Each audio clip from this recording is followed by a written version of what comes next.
اهلا بيكم في فيديو جديد. معكم اسلام مندو. انا النهارده هعلمكم حاجه حلوه قوي وحاجه جامده جدا وفي الكاب كات، وهي ازاي تعمل بلور على وش حد مثلا معاك في فيديو، او حد بيتحرك في فيديو عايز تعمل بلور على وشه عشان ما يبانش الملامح بتاعته، او عايز تعمل بلور على نمر العربيه. ايا كان بقى عايز تعمل بلور، اعلمك تعمل بلور على اي حاجه انت عايزها في الجزء دوت في الفيديو.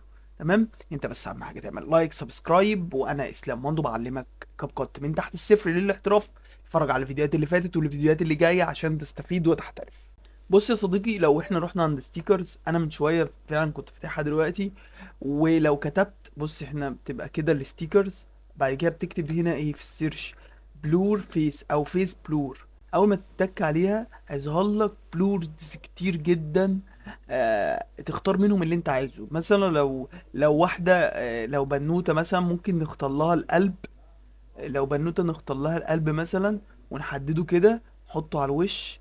اتظبط اهوت وبقى شكله حلو، احلى من البلور العادي. اما بقى البلور العادي دوت الناس بتستخدم، معظم الناس بتستخدم الألعاب على البلور دوت. معظم الناس بتستخدم البلور دوت، تعمل كده وتكبره شوية وبيستخدموا البلور ده. وفي ناس بتستخدم البلور ده. تمام. والناس اللي بتعمل كوميكس او كوميديا، فيديوهات كوميدية وبتشارك مع ناس في الشارع الفيديوهات، فبيستخدموا حاجات مضحكة شبه دي. يعني مثلا ممكن يستخدم ده، يعني شديت الوش دوت ورحت مصغره، يعتبر ايه؟ ده بلور برضه. طب الأهم من كده ايه؟ الاهم من كده ان احنا عايزين نخلي طبعا الفيديو بيتحرك. يعني احنا لو حطينا كده انا بتحرك اهو، ممكن ابان عيني اهو بدأت تبان وكده. فانا عايز الجزء ده يتتبع وشي. هنعمل ازاي بقى؟ هنعمل حاجة اسمها تراكنج. تمام، هنخلي الستيكر ده يعمل تراك للوش بتاعي. تمام، ده هيتعمل ازاي؟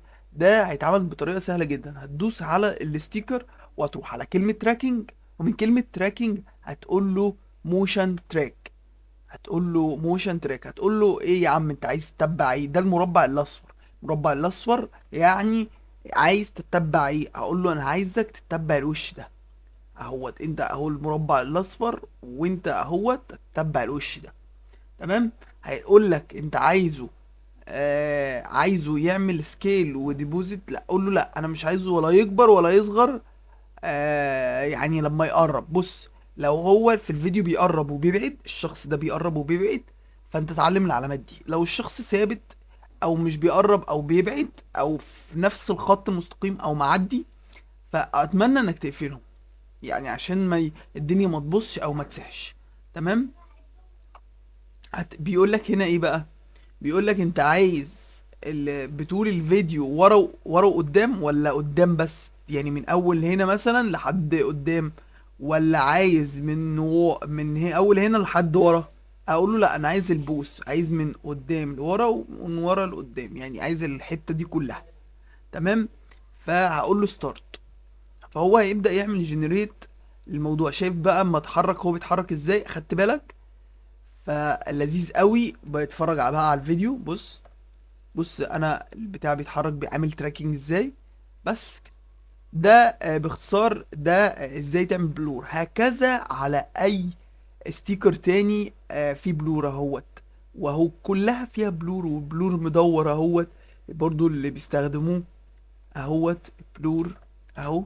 انت ممكن تعمل كده واعمل كده واعمل تراكنج زي ما اتعلمنا دلوقتي اهو. تراكنج واقول له اهو تراك ستارت، هيعمل تراك اهو. بص، ما خدش ثواني وعمل تراك وبقى عملت بلور على وشي والدنيا بقت تمام. اتمنى انك لو واستفدت تعمل لايك سبسكرايب. انا اسلام مانتو، بقدم كورس ادوبي، بقدم كورس كاب كات مش ادوبي يا جماعه، انا بقدم كورس فعلا ادوبي. عندي على التشانل، يا ريت برضه تدخل تتفرج عليه. وبقدم كورس كاب كات من تحت الصفر للاحتراف، اتمنى برضه تتفرج عليهم. عندك انا جرافيك ديزاينر، وعندي كورسات لجميع برامج ادوبي، خش اتفرج عليهم هتستفيد. لان احنا في وقت لازم تبقى عندك حرفة زي ما بيقولوا كده في المونتاج، في الصور، تعمل الحاجات ديت اساسية معاك في الحياة، عشان هتحتاجها عاجلا ام اجلا. اوكي. انا اتمنى انك تخش بس تعمل سبسكرايب عشان انزل محتوى اكتر وافيدك اكتر. دلوقتي وصلنا لنهاية الفيديو، احب اختم الفيديو بكلمة لا اله الا الله.